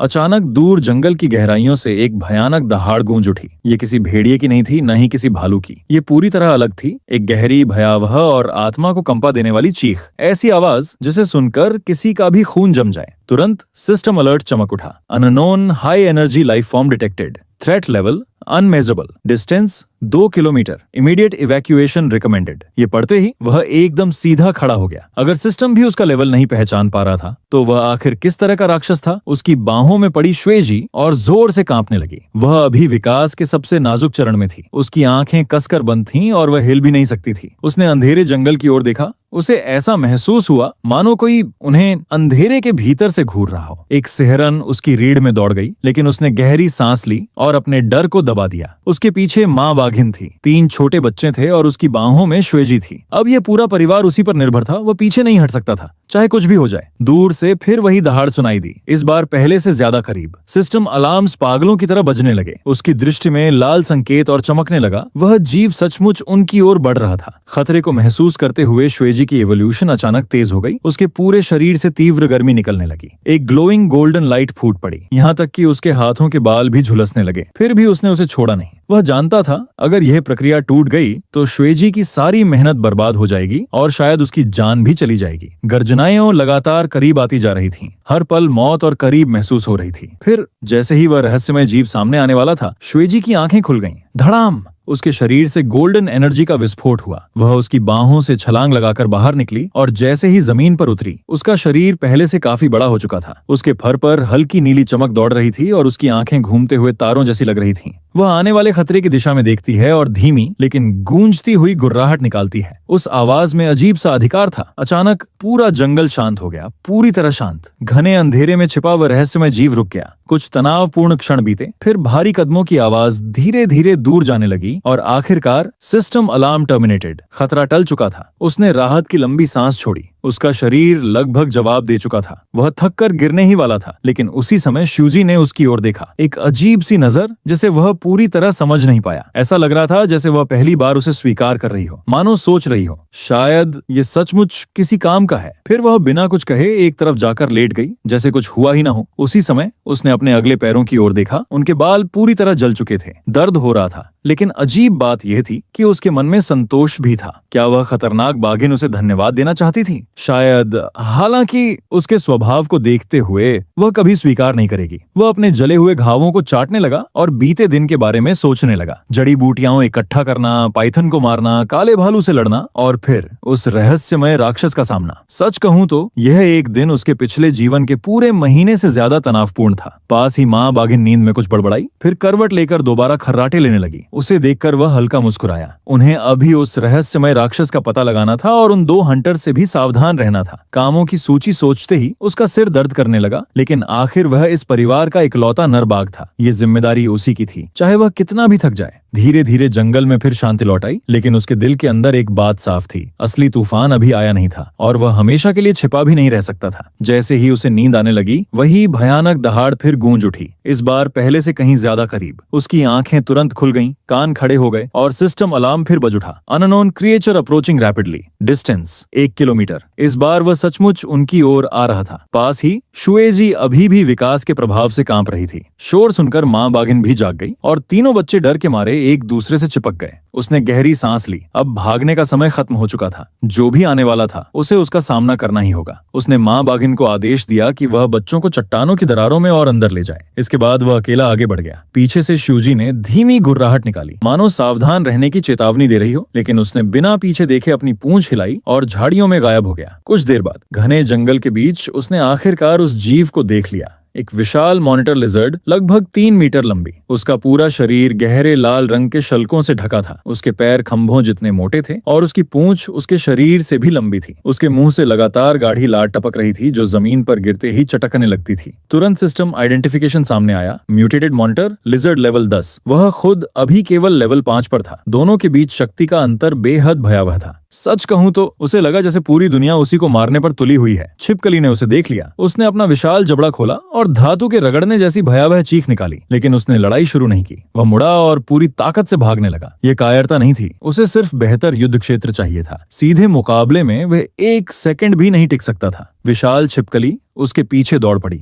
अपने आकार के बावजूद उसकी गति डरावनी थी। वह जानबूझकर संकरे रास्तों में घुसता गया। छिपकली रास्ते के पेड़ तोड़ती चली गई, लेकिन उसके शल्क इतने मजबूत थे कि उसे खरोंच तक नहीं आई। तभी उसे एक योजना सूझी। आगे नुकीली चट्टानों का क्षेत्र दिखाई दिया। उसने अपनी गति बढ़ाई और एक बड़े पत्थर पर छलांग लगा दी। छिपकली भी पीछे पीछे चढ़ने लगी, लेकिन उसका भारी वजन चट्टानों के लिए बहुत ज्यादा था। धड़ाम! पूरा पत्थर ढह गया और विशाल छिपकली मलबे के नीचे दब गई। बस इसी मौके का इंतजार था। वह बिजली की तरह झपटा और सीधे उसकी आंखों पर हमला किया। छिपकली दर्द से पागल हो उठी। उसकी विशाल पूंछ अंधाधुंध घूमने लगी, लेकिन इस बार वह बच नहीं पाया। धड़ाम! सीधा प्रहार उसके शरीर पर लगा। वह उड़कर एक पेड़ से जा टकराया, इतनी जोर से कि उसकी आंखों के सामने अंधेरा छा गया। सांस लगभग रुक गई, लेकिन उसने खुद को संभाला। जल्दी जल्दी एवोल्यूशन पॉइंट्स खर्च करके अंदरूनी चोटों का इलाज किया और फिर वापस खड़ा हो गया। तभी छिपकली मलबे से बाहर निकल आई। उसकी आंखें गुस्से से लाल चमक रही थीं। वह फिर से हमला करने दौड़ी। इस बार उसने अपनी रणनीति बदल दी। वह अब ताकत से मुकाबला करने की कोशिश नहीं कर रहा था। उसका निशाना सिर्फ जोड़ और आंखें थीं। लेकिन एक नई समस्या सामने आई। छिपकली की रक्षा क्षमता हास्यास्पद थी। उसके पंजे उन शल्कों पर केवल हल्के सफेद निशान छोड़ पा रहे थे, जबकि उस जानवर के सिर्फ एक वार से उसकी जान जाते जाते बची। कई राउंड तक लगातार हमले झेलने के बाद उसका पूरा शरीर जख्मों से भर चुका था। खून उसके फर से लगातार टपक रहा था। उसी समय सिस्टम नोटिफिकेशन सामने आई। 200 इवोल्यूशन पॉइंट्स कंज्यूम्ड। शरीर में लगे घावों की मरम्मत की जा रही है। उसे अपने पॉइंट्स खर्च होते देखकर दुख तो हुआ, लेकिन उसके पास कोई दूसरा विकल्प भी नहीं था। दूसरी तरफ म्यूटेटेड मॉनिटर लिजर्ड और भी उग्र होती जा रही थी, मानो उसे थकान का नाम ही न पता हो। धीरे धीरे वह उसे एक चट्टान के किनारे तक धकेल देती है। उसके पीछे 10 मीटर से भी गहरी खाई थी। अब पीछे हटने का कोई रास्ता नहीं बचा था। अचानक छिपकली अपना विशाल जबड़ा खोलकर उसकी ओर झपटी, लेकिन ठीक उसी क्षण वह नीचे झुक गया। उसका शरीर बिजली की तरह फिसलता हुआ छिपकली के पेट के नीचे से निकल गया और गुजरते हुए उसने अपने पंजों से उसकी नरम निचली सतह पर पूरी ताकत से वार कर दिया। चीरर! एक गहरा घाव खुल गया। गाढ़ा हरा खून चारों तरफ बिखर गया। दर्द से छिपकली की आंखें लाल हो उठीं। वह पागलों की तरह तड़पने लगी। मौका देखकर वह तुरंत उसके पीछे पहुंचा और उसकी पूंछ के निचले हिस्से पर अपने दांत गड़ा दिए। यही वह जगह थी जहां उसके शल्क सबसे पतले थे। उसने पूरी ताकत से काट लिया। मांस फटने की आवाज गूंज उठी। छिपकली पागलों की तरह पलटकर उसे काटने की कोशिश करने लगी। उसकी विशाल पूंछ हवा चीरती हुई इधर उधर घूम रही थी। हर झटके के साथ वह खिलौने की तरह उछल रहा था, लेकिन उसने पकड़ नहीं छोड़ी। उसके दांत और गहरे ढांसते चले गए। खून का स्वाद महसूस करते ही उसे समझ आ गया कि छिपकली आखिरकार घबरा गई थी और अब वह भागने की कोशिश कर रही थी। वह पूरी ताकत से आगे दौड़ने लगी, बस किसी तरह इस लगातार चिपके हुए दुश्मन से पीछा छुड़ाने के लिए। घसीटते हुए वह उसे जंगल के भीतर ले गई। कभी झाड़ियों से टकराता, कभी चट्टानों से। उसका शरीर जगह जगह फट चुका था। खून से लथपथ हालत में भी वह दांत भींचकर पकड़ बनाए रहा। इस बीच सिस्टम अलर्ट्स लगातार बजती रहीं। इवोल्यूशन पॉइंट्स 2000 से 1000, 1000 से 500 पॉइंट्स तेजी से खत्म हो रहे थे, लेकिन वह जानता था कि अगर अभी छोड़ दिया तो अब तक की सारी मेहनत बेकार हो जाएगी। आखिरकार जब उसके अंक घटकर केवल 300 रह गए, छिपकली की ताकत टूटने लगी। उसकी सांसें भारी हो गईं। यही मौका था। उसने पूरी ताकत लगाकर उसकी पूंछ से मांस का एक बड़ा टुकड़ा नोच डाला। दर्द से छिपकली चीख उठी और लड़खड़ाकर जमीन पर गिर पड़ी। वह तुरंत उसकी पीठ पर कूद गया, फिर उसके सिर के पिछले हिस्से पर लगातार वार करने लगा। 1, 2, 3 हर प्रहार हड्डी तक पहुंच रहा था। कड़क! आखिरकार उसकी खोपड़ी टूट गई। कुछ अंतिम झटकों के बाद विशाल छिपकली पूरी तरह शांत हो गई। उसी समय सिस्टम नोटिफिकेशन गूंज उठी। Mutated Titan monitor lizard killed successfully. 1500 evolution points awarded. Level up, current level 6। ये सुनते ही उसका शरीर ढीला पड़ गया। वह सीधे लाश के ऊपर गिर पड़ा। सांसें इतनी तेज चल रही थीं जैसे फेफड़े फट जाएंगे। ये जीत आसान नहीं थी, बल्कि बेहद महंगी थी। उसने अपने कमाए हुए लगभग 2/3 पॉइंट्स सिर्फ जिंदा रहने में खर्च कर दिए थे, लेकिन कम से कम वह जीत गया था। उसकी आंखें पहले से कहीं अधिक गहरी और तीखी हो चुकी थीं। तभी एक सफेद आकृति तेजी से उसकी ओर दौड़ी। श्वेगी! वह उसके पास झुक गई और उसके शरीर पर बने घावों का निरीक्षण करने लगी। फिर उसने धीरे से उसके चेहरे पर लगा खून चाटा। उसकी आंखों में पहली बार हल्की सी चिंता दिखाई दी। हालांकि अगले ही पल उसने फिर वही ठंडा चेहरा बना लिया और ऐसे व्यवहार किया जैसे उसे उसकी कोई परवाह ही नहीं। वह बस आंखें घुमाकर रह गया, क्योंकि अब तक वह समझ चुका था कि यह फीमेल टिग्रेस बाहर से जितनी कठोर दिखती है, अंदर से उतनी ही नरम है। कुछ देर बाद श्वेजी ने उसकी चोटों का इलाज किया। फिर वह मॉनिटर छिपकली की लाश घसीटकर उसके सामने ले आई ताकि वह खाकर अपनी ताकत वापस पा सके। मांस निगलते ही सिस्टम फिर सक्रिय हो गया। 300 इवोल्यूशन पॉइंट्स गेनेड। उसका लेवल अब पूरी तरह स्थिर हो चुका था और वह आधिकारिक रूप से लेवल 6 में पहुंच गया। जब वे वापस लौटे, तीनों छोटे बच्चे दौड़कर उसके पास आ गए। कोई उसके शरीर से रगड़ने लगा, कोई उसके चेहरे को चाटने लगा, तो कोई उसकी पीठ पर चढ़ गया। लंबे समय बाद उसे ऐसा पारिवारिक स्नेह महसूस हुआ, लेकिन उसका दिमाग पहले से अगली योजना पर काम कर रहा था। कई दिनों के आराम और इलाज के बाद माँ बाघिन के घाव लगभग ठीक हो चुके थे। वह अब दोबारा चल सकती थी, हालांकि अभी भी थोड़ा लंगड़ा रही थी। उसने फैसला किया कि उन्हें तुरंत यह जगह छोड़नी होगी, क्योंकि शिकारी कभी भी वापस आ सकते थे। सौभाग्य से श्वेजी के पास एक सुरक्षित स्थान था, अपने पिछले जीवन की यादों से। वह उन्हें एक छिपी हुई घाटी के बारे में बताती है, चारों ओर पानी से घिरी हुई, सिर्फ एक गुप्त प्रवेश द्वार वाली घाटी। बाहर वालों के लिए लगभग अदृश्य, एक आदर्श सेफ जोन। माँ बाघिन ने भी तुरंत सहमति दे दी। यात्रा शुरू हुई। वह छोटे बैवा को उठाता है, श्वेजी अपनी पीठ पर बेमिंग को लेती है, जबकि माँ बाघिन बाइफन को संभालती है। 6 सदस्यों का परिवार रात के अंधेरे में निकल पड़ता है। शूजी सबसे आगे और वह पीछे रहकर पहरा देता है। लगभग 2 घंटे तक वे घने जंगलों और नदी किनारों से गुजरते रहते हैं, धीरे धीरे अपनी नई मंजिल के करीब पहुंचते हुए। लेकिन तभी एक खुले मैदान में पहुंचते ही श्वेजी अचानक रुक जाती है। उसके कान खड़े हो जाते हैं। उसे इंसानों की गंध आ रही थी। उसने भी ध्यान लगाया और तुरंत सिस्टम वार्निंग सामने आ गई। Armoured humans detected. Distance 200 metre. उसका दिल बैठ गया। शिकारी उनके बेहद करीब पहुंच चुके थे। माँ बाघिन तुरंत तीनों बच्चों के सामने खड़ी हो गई। उसका शरीर डर से कांप रहा था। उसने सभी को पूरी तरह चुप रहने का संकेत दिया, लेकिन तभी बदकिस्मती ने दस्तक दी। छोटी बैवा को अचानक छींक आ गई। आवाज बहुत धीमी थी, लेकिन रात की खामोशी में साफ सुनाई दे गई। कुछ सेकंड बाद एक इंसानी आवाज सुनाई दी, फिर राइफल की बोल्ट क्लिक। उसकी रीढ़ में सिहरन दौड़ गई, लेकिन इस श्वेजी ने तुरंत प्रतिक्रिया दी। उसने अपनी पूंछ से तीनों बच्चों को झाड़ियों में धकेल दिया, फिर उसकी ओर देखा। एक तीखी नजर। संदेश बिल्कुल साफ था, अलग हो जाओ। अगले ही पल वे दोनों विपरीत दिशाओं में भाग पड़े। योजना काम कर गई। दोनों शिकारी बढ़ गए। एक उसके पीछे दौड़ा, दूसरा श्वेजी के पीछे। वह पूरी ताकत से भाग रहा था, लेकिन पीछे आते कदम और करीब होते जा रहे थे। धाएं। अचानक गोली चली। गोली उसके कान के पास से सीटी बजाती हुई निकल गई। दर्द की गर्म लपट उसके शरीर में दौड़ गई, लेकिन उसने रुकना मंजूर नहीं किया। वह लगातार दिशा बदलते हुए भागता रहा। फिर भी शिकारी परछाई की तरह पीछे लगा रहा। टॉर्च की रोशनी उसे कहीं छिपने नहीं दे रही थी, और तभी system alert, dead and ahead. उसका दिल डूब गया। सामने ऊंची चट्टान थी, पीछे शिकारी। अब बचने का कोई रास्ता नहीं था। शिकारी मुस्कुराता हुआ आगे बढ़ा। राइफल उसकी ओर तनी हुई थी और वह धमकी दे रहा था कि उसे जिंदा खाल उतार देगा। लेकिन ठीक उसी समय system store offer appeared. Skill available, environmental camouflage, cost 100 evolution points. ये क्षमता उसके फर को आसपास के वातावरण में पूरी तरह घुला सकती थी। Time limit 5 minute. उसने एक पल भी नहीं सोचा, तुरंत खरीद लिया। अगले ही पल उसका फर बदलने लगा। नारंगी रंग फीके पीले में बदल गया, फिर भूरे रंग में, और देखते ही देखते वह आसपास की घास और मिट्टी में पूरी तरह घुल मिल गया। कुछ सेकंड बाद शिकारी वहां पहुंचा। उसकी टॉर्च ठीक उसके ऊपर घूम रही थी, फिर भी वह उसे देख नहीं पाया। सिर्फ कुछ इंच दूर खड़े होने के बावजूद आदमी ने सिर खुजलाया, कुछ बड़बड़ाया और वापस लौट गया। उसके जाते ही उसने राहत की सांस ली और तुरंत विपरीत दिशा में भाग निकला। कई 100 मीटर दौड़ने के बाद ही जाकर रुका। Camouflage skill deactivated. Remaining evolution points 1100। वह मन ही मन मुस्कुराया। यह अब तक की सबसे उपयोगी स्किल थी। काफी लंबा चक्कर लगाने के बाद वह आखिरकार तय किए गए मिलन स्थल पर पहुंचा। वहां शिवजी, माँ बाघिन और तीनों बच्चे उसका इंतजार कर रहे थे। उसे सुरक्षित लौटते देख सभी ने राहत की सांस ली। नन्ही बाबा तो घबराकर उसका चेहरा चाटने लगी। बाकी दोनों बच्चे भी उससे चिपक गए। सबकी गिनती पूरी होने के बाद उसने तुरंत आगे बढ़ने का संकेत दिया। उन्हें शिकारियों के लौटने से पहले निकलना था। करीब 1 घंटे बाद पेड़ों के बीच से धुंध से ढकी एक घाटी दिखाई दी। श्वेजी रुक गई और घोषणा की कि वे पहुंच चुके थे।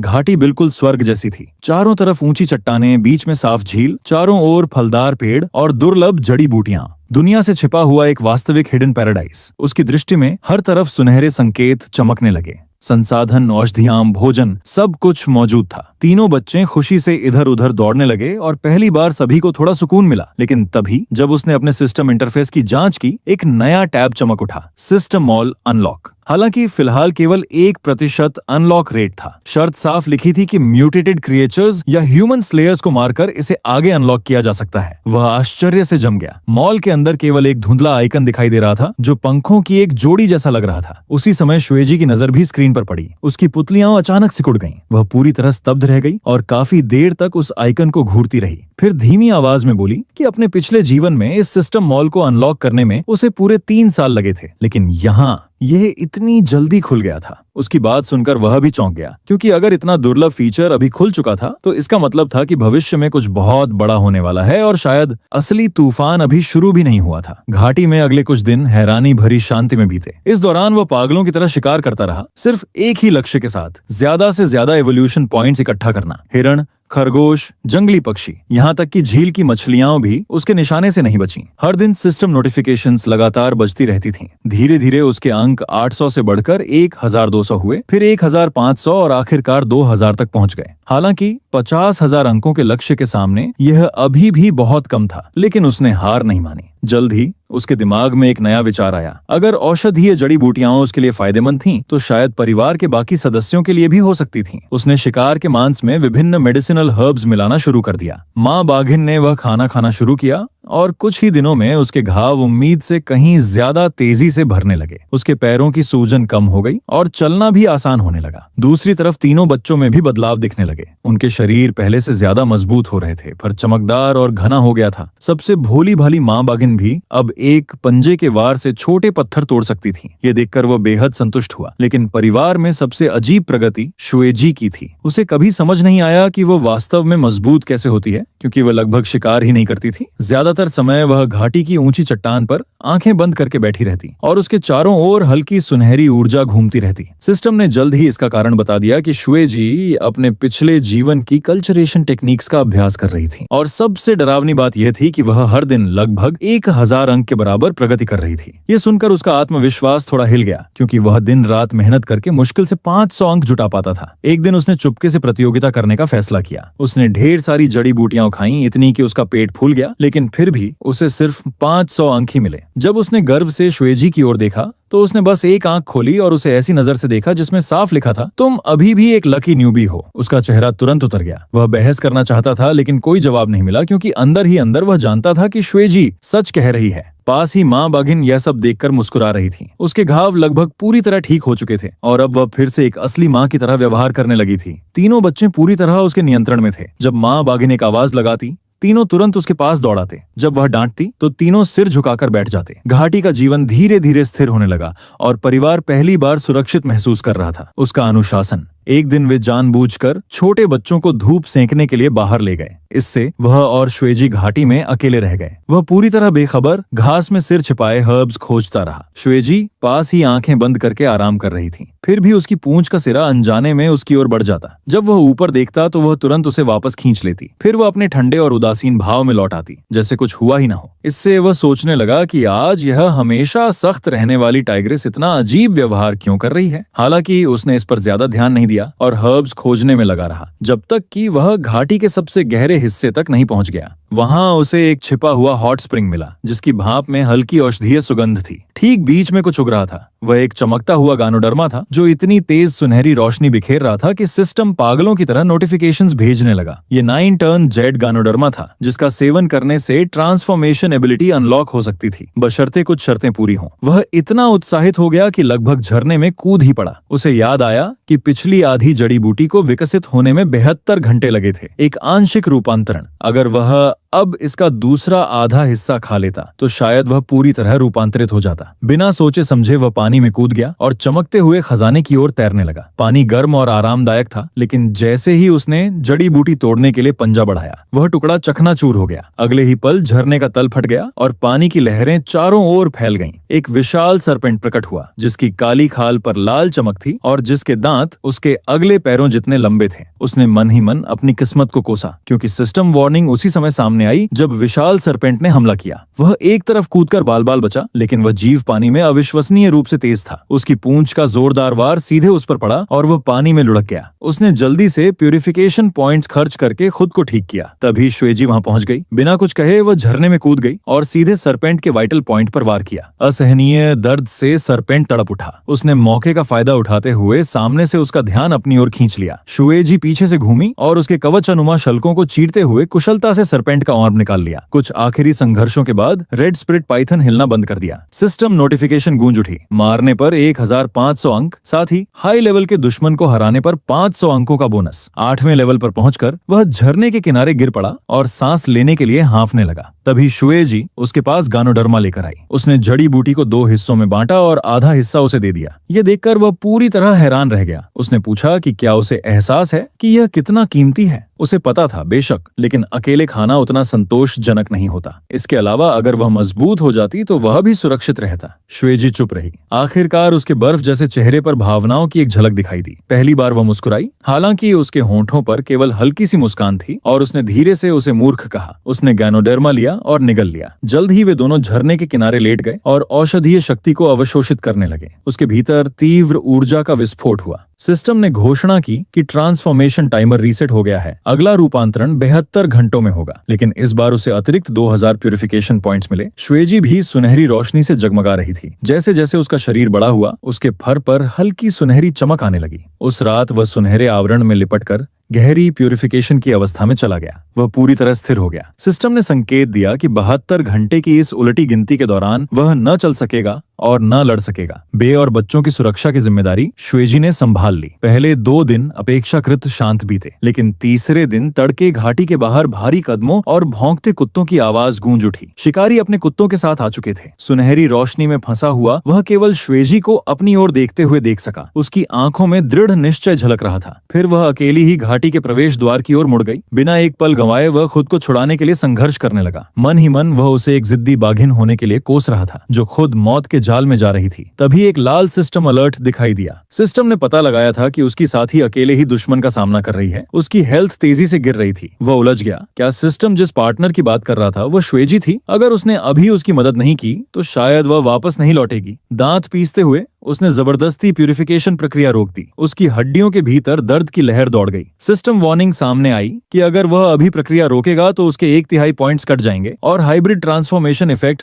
हमेशा के लिए समाप्त हो जाएगा। इसके बाद वह केवल पूर्ण बाघ और पूर्ण मानव रूप के बीच ही बदल सकेगा, लेकिन उसे परवाह नहीं थी। अंक वापस मिल सकते थे, जीवन नहीं। सुनहरी रोशनी गायब हो गई। वह दर्द से कराहते हुए अपने पैरों पर खड़ा हुआ। उसके अंक घटकर 2000 रह गए। उसका लेवल अभी भी 8 था, लेकिन ट्रांसफॉर्मेशन एबिलिटी आखिरकार सक्रिय हो चुकी थी। वह घाटी से बाहर भागा। उसने देखा कि श्वेजी खून से लथपथ थी और शिकारियों से बचने के लिए संघर्ष कर रही थी। 2 शिकारी पहले ही जमीन पर बेसुध पड़े थे। बाकी शिकारी बेरहमी से हमला कर रहे थे। श्वेजी लड़खड़ा रही थी और मुश्किल से खड़ी थी। उसी समय एक शिकारी ने शॉटगन उठाई और सीधे उसके सिर पर निशाना साधा। उसी क्षण उसके भीतर कुछ टूट गया। उसने पहली बार ट्रांसफॉर्मेशन एबिलिटी सक्रिय की। उसकी हड्डियां चटकने लगीं, उसका शरीर बदलने लगा और उसके बाल झड़ने लगे। घने कोहरे के बीच एक लंबा, मजबूत और लंबे बालों वाला युवक आगे की ओर झपटा। उसने भयानक ताकत से मुक्का मारा। वार सीधे शिकारी की छाती पर लगा। वह 3 मीटर पीछे उड़कर एक पेड़ से टकराया और बेहोश होकर गिर पड़ा। बाकी 2 शिकारी सदमे में जम गए। उन्होंने शायद पहले कभी किसी बाघ को इंसान में बदलते नहीं देखा था, और सच कहूं तो इसमें उनकी कोई गलती भी नहीं थी। श्वेजी भी अपनी जगह पर जम गई। उसकी आंखें अविश्वास से फैल गईं। वह मन ही मन बुदबुदाई कि उसने अपना पहला रूपांतरण इतनी आसानी से कैसे कर लिया। उसे याद आया कि अपने पिछले जीवन में ऐसा करने में उसे 2 साल लगे थे, लेकिन उसके पास ये सब सुनने का समय नहीं था। उसने तुरंत गिरी हुई बंदूक उठा ली। पिछले जन्म का मिलिट्री ट्रेनिंग उसके दिमाग में ताजा हो गया। उसने कुशलता से बंदूक लोड की और बचे हुए शिकारियों पर निशाना साधा। ठंडी और शिकारी निगाहों से उन्हें घूरते हुए वह खड़ा रहा। दोनों शिकारी डर के मारे मुड़े और घने जंगल में भाग गए। बंदूक एक तरफ फेंकने के बाद उसने घायल श्वेजी को अपनी बाहों में उठा लिया। उसने उसके सुनहरे फर पर पड़े गहरे घावों को देखा। कुछ अटपटे ढंग से उसने सिर झुकाकर उसके घावों को चाटना शुरू किया। उसे याद था कि एक बार श्वेजी ने अपनी लार से उसके घाव भरे थे, लेकिन वह मुश्किल से 2-4 बार ही ऐसा कर पाया था कि श्वेजी ने कमजोर आवाज में उसे डांट दिया। उसने साफ कहा कि वह इस समय मानव रूप में था। क्या उसे इस तरह चाटना घिनौना नहीं लग रहा था? तभी उसे अपनी वर्तमान स्थिति की बेतुकी सच्चाई समझ आई। एक बिना कमीज का आदमी गोद में एक बाघिन लिए उसके घाव चाट रहा था। सीधे शब्दों में कहें तो यह दृश्य आंखों के लिए कुछ ज्यादा ही था। शर्मिंदा होकर वह तुरंत अपने बाघ रूप में वापस आ गया और उसकी चोटों का ठीक से इलाज करने लगा, जब तक उसकी सांसें स्थिर नहीं हो गईं। सिस्टम ने पुष्टि की कि उसकी हालत बिगड़ना बंद हो गई है। तब जाकर उसने राहत की सांस ली। उसके थोड़ा ठीक होने के बाद वह युद्ध क्षेत्र की जांच करने लगा। 2 शिकारी मारे जा चुके थे, बाकी भाग गए थे। एक शव पर उसे एक नक्शा मिला। उसमें जंगल के अलग अलग लक्ष्यों को चिन्हित किया गया था, भेड़ियों, भालुओं और बाघों के ठिकाने। लेकिन एक स्थान लाल खोपड़ी के चिन्ह और एक डरावने नोट से चिन्हित था, tiger king hideout, reward 5 lakh. श्यूजी ने नक्शे पर नजर डाली। अचानक उसका शांत चेहरा गंभीर हो गया। उसने फुसफुसाकर कहा कि यह वही जगह है जहां उसके पिछले जन्म का ठिकाना हुआ करता था। वह पूरी तरह स्तब्ध रह गया। यानी यह स्वयं व्हाइट टाइग्रेस महारानी का इलाका था। ऐसा लग रहा था कि इन शिकारियों को कोई पर्दे के पीछे से निर्देश दे रहा था, क्योंकि सामान्य लोग टाइगर किंग के खिलाफ साजिश रचने की हिम्मत नहीं करते। और फिर वह खोपड़ी का चिन्ह, उसने उसे तुरंत पहचान लिया। यह वही आखिरी चीज थी जो उसने अपने पिछले जन्म में मरने से पहले देखी थी। यह एहसास होते ही उसकी रीढ़ में सिहरन दौड़ गई। शिकारी केवल मोहरे थे, उनके पीछे कोई और था, या शायद कुछ और। श्वेजी लंबे समय तक चुपचाप नक्शे को देखती रही। उसकी आंखों में डर की एक झलक दिखाई दी, ऐसा भाव जो उससे पहले कभी नहीं देखा गया था। विशाल पाइथन और दैत्याकार लिजर्ड का सामना करते समय भी नहीं। जब उसने पूछा कि इस चिन्ह का क्या मतलब है, तो उसने केवल 2 शब्द कहे, दुश्मन। फिर वह मुड़ी और पहाड़ की ओर वापस चल दी। उसे नक्शे पर बनी उस लाल खोपड़ी को घूरते हुए अकेला छोड़कर। असली दुश्मन आखिरकार उनका पता चल गया, लेकिन सिर्फ उनके अस्तित्व को जानना ही काफी नहीं था। वह जानता था कि उसे इन अपराधियों को सबके सामने लाना होगा। उसने और शिवजी ने पहल करने का फैसला किया। नक्शे पर दिए सुरागों का पीछा करते हुए वे घने जंगल से होते हुए और 2 पहाड़ी चोटियों को पार करते हुए जंगल के किनारे एक खुले माइन तक पहुंचे। प्रवेश द्वार जंग लगे खनन उपकरणों से भरा पड़ा था, फिर भी अंदर से एक हल्की पीली रोशनी टिमटिमा रही थी। जैसे ही वह और श्वेजी चुपचाप आगे बढ़े, हमें परछाइयों से गूंजती आवाजें सुनाई दी। वह और श्वेजी अंदर घुस गए और सुरंगों की परछाइयों में छिपकर निरीक्षण करने लगे। ये सिर्फ एक खदान नहीं थी, ये एक भूमिगत वाइल्ड लाइफ ट्रैफिकिंग बेस था। लोहे के पिंजरों में कई दुर्लभ जानवर बंद थे। सुनहरे बंदर, पेंगोलिन और यहाँ तक कि एक छोटा तेंदुआ बच्चा भी वहाँ फंसे हुए थे। छलावरण में एक शिकारी सामान्य गिनने में व्यस्त था, जबकि सूट पहने 3 आदमी पास में खड़े थे जो स्पष्ट रूप से खरीदार लग रहे थे। उनकी औपचारिक पोशाक इस जर्जर खदान में बिल्कुल बेमेल लग रही थी। उसने कान खड़े कर लिए और सिस्टम का इस्तेमाल करके उनकी बातें सुनने लगा। एक गंजा खरीदार शिकारी से मोलभाव कर रहा था और बता रहा था कि वांशो ग्रुप सफेद बाघ की हड्डियों में अत्यधिक रुचि रखता है। ऐसा प्रतीत हो रहा था कि इनाम की राशि 5 लाख से बढ़ाकर 8 लाख कर दी गई थी। वांशो ग्रुप का नाम सुनते ही उसका दिल जोर से धड़कने लगा। तभी सिस्टम ने एक विदेशी खतरे की चेतावनी दिखाई।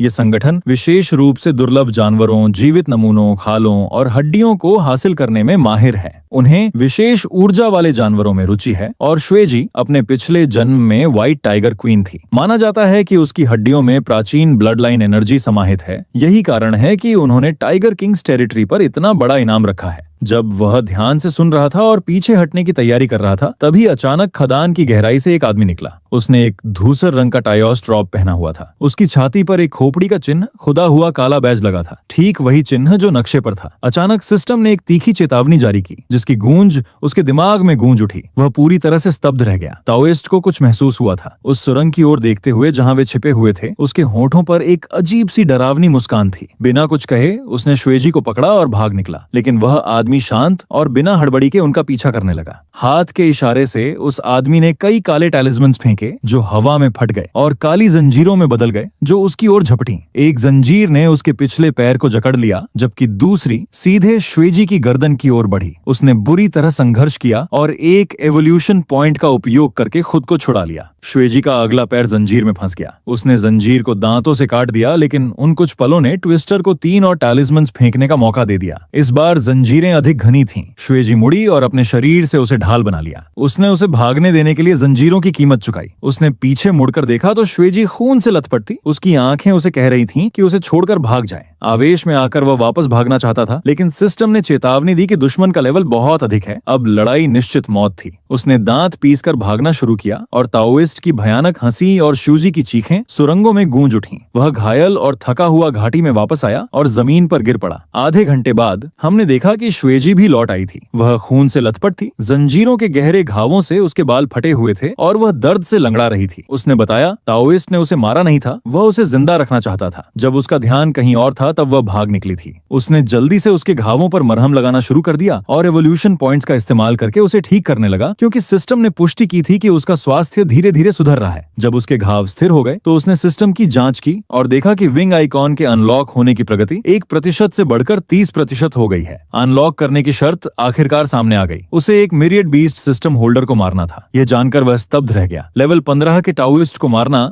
आत्महत्या जैसा लग रहा था, लेकिन तभी सिस्टम में एक नई सूचना आई। पता चला कि दुश्मन का सिस्टम भी समान सिस्टम से ऊर्जा अवशोषित करके लेवल अप कर सकता है। दूसरे शब्दों में टाओइस्ट उनका भी शिकार कर रहा था। उसकी रीढ़ की हड्डी में सिहरन दौड़ गई। यह लाइफ एंड डेथ का खेल था जहां केवल एक ही बच सकता था, या तो वह लेवल अप करने के लिए मारे या दुश्मन का ईंधन बन जाए। लेवल 8 वर्सेस लेवल 15, अंतर बहुत बड़ा था। और फिर भी जैसा कि हम जल्द ही देखेंगे, हालात और भी बदतर होने वाले थे, क्योंकि छोटी पर एक आकृति दिखाई दी। चांदनी में धूसर रंग का घुमावदार चोगा स्पष्ट रूप से दिखाई दे रहा था, जिसमें एक कॉम्पस था जो सीधे उनकी ओर इशारा कर रहा था। उस आदमी के होठों पर वही भयानक मुस्कान आ गई और उसने फुसफुसाते हुए कहा, मिल गया। हमारे नायक के शरीर के सारे बाल खड़े हो गए। उस कमीने ने उम्मीद से कहीं ज्यादा तेजी से उनका पीछा किया था। उसने जल्दी से श्वेजी और तीनों बच्चों को जलमार्ग में छिपा दिया और उन्हें घाटी के पीछे छिपी नदी से पीछे हटने का आदेश दिया। श्वेजी एक पल के लिए हिचकिचाई। उसकी आंखों में चिंता भरी थी। तभी 5 शिकारी तैयार बंदूकों के साथ घाटी को घेर कर आ गए। उसने शांत भाव से इलाके का जायजा लिया और मन ही मन एक योजना बनाई। घाटी का प्रवेश द्वार संकरा था, एक बार में सिर्फ 2 आदमी ही जा सकते थे, इसलिए उसने दरारों में जाल बिछा दिए। उसने उन्हें टहनियों और पत्तों से सावधानी पूर्वक छिपा दिया। पहले मुकाबले के लिए वह मानव रूप में परिवर्तित हुआ और हमला कर दिया। नंगे बदन वह धुएं के बीच से शिकारियों पर झपटा। घबराकर उन्होंने कई गोलियां चलाईं, लेकिन एक भी चूक गई। श्वेजी ने किनारे से उन पर घात लगाकर हमला किया, एक को गिरा दिया और दूसरे को मुक्के से ढेर कर दिया। 2 आदमी पल भर में ढेर हो गए। ताओइस्ट ने केवल उपहास किया और कई काले टैलिस्मन्स फेंके, जो जमीन पर गिरते ही घने काले कोहरे में बदल गए। कोहरा तेजी से पूरे इलाके में फैल गया। पूरी घाटी में सिस्टम अलर्ट चमक उठा। जानवरों को फंसाने वाला फॉर्मेशन अब सक्रिय हो गया था। इस क्षेत्र में सभी जानवरों की गति और शक्ति 30% कम हो गई। अचानक उसका शरीर पत्थर की तरह भारी हो गया। उसके अंग कमजोर हो गए, जिससे खड़ा होना भी मुश्किल हो गया। उसके बगल में श्वेजी कांप रही थी, क्योंकि उसके फर पर सुनहरी रोशनी फीकी पड़ने लगी थी। ताओवादी योंगयांग